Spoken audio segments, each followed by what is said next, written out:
This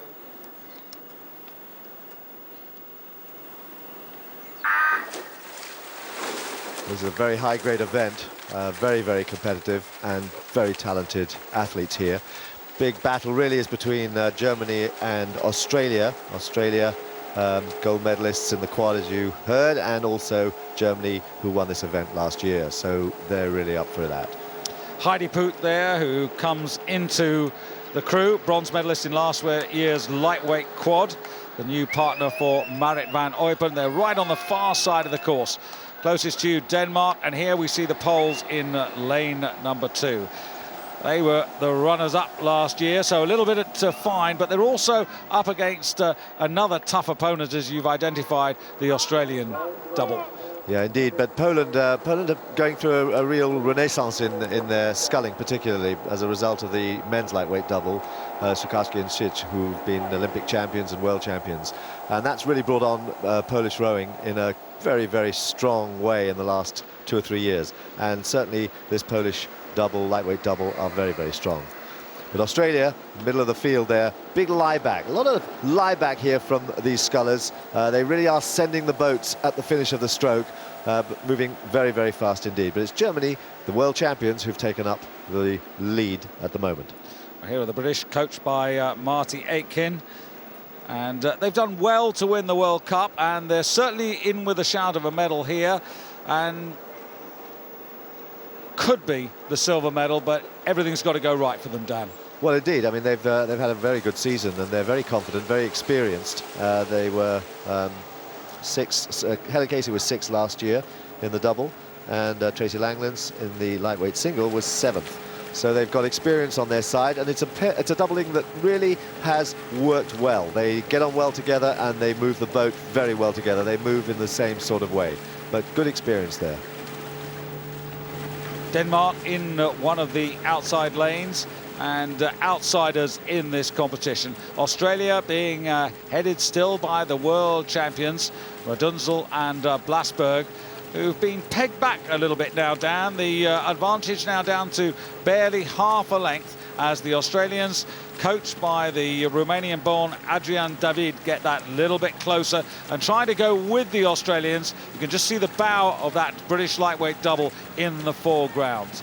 Crews on the far side there, the Netherlands and Poland, just a little bit off the pace. But these two young women in that record-breaking crew, mighty impressive, and now they've reduced the lead of the Germans even more. Remember that Germany were also Olympic silver medalists, so they have a big, big pedigree behind them. They're very, very experienced, and they scull well. But my goodness, they're getting a lot of pressure from Australia. The Australians just are remorseless. They've been moving up on them stroke by stroke in the last 500 meters once the crew's settled, and they are moving extremely well. And Germany not really able to find much to deal with here. They're not putting any more effort into the finish of the stroke. They're just sitting up there tall and sculling the way they do at 35 strokes a minute, but Australia are just coming through them and bringing Great Britain with them.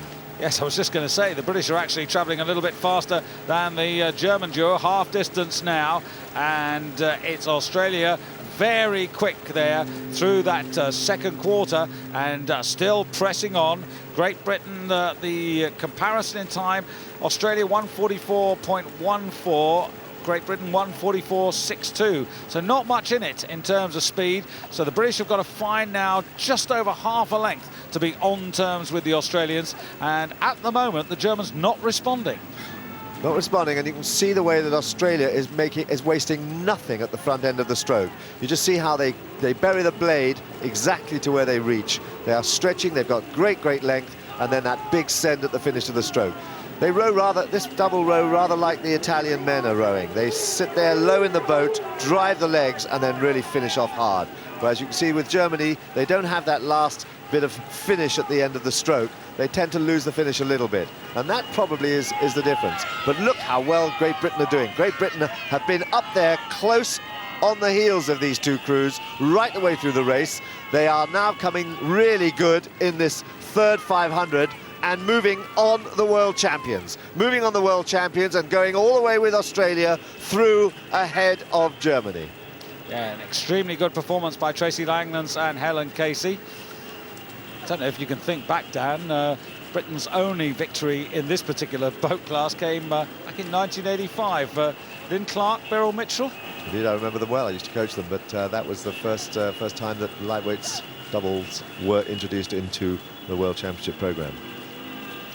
500 metres to go, and the Australians pulling it out now, getting to more than 3/4 of the length ahead of their closest pursuers, Great Britain and Germany. It's Amber Halliday, 22 years of age, a psychology student who's in the stroke seat. Behind her, 24-year-old Sally Ann Corsby, a teacher.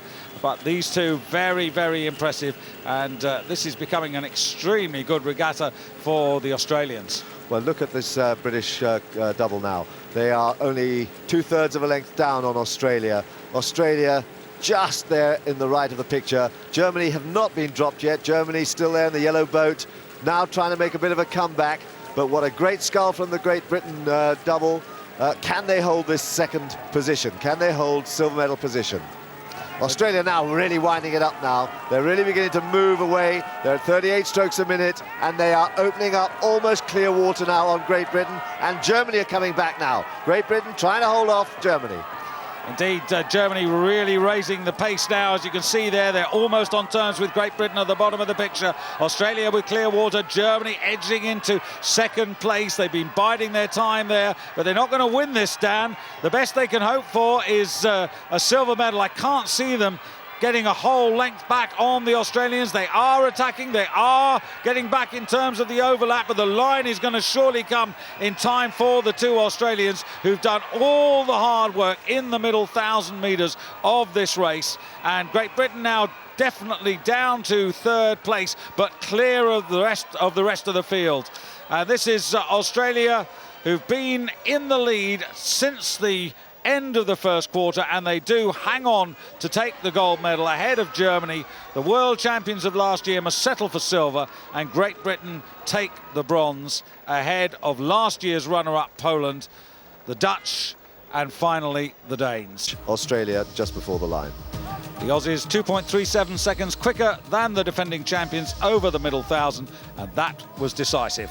So a delighted Sally Corsby and Amber Halliday, giving Australia its first ever World Championship success in the lightweight doubles.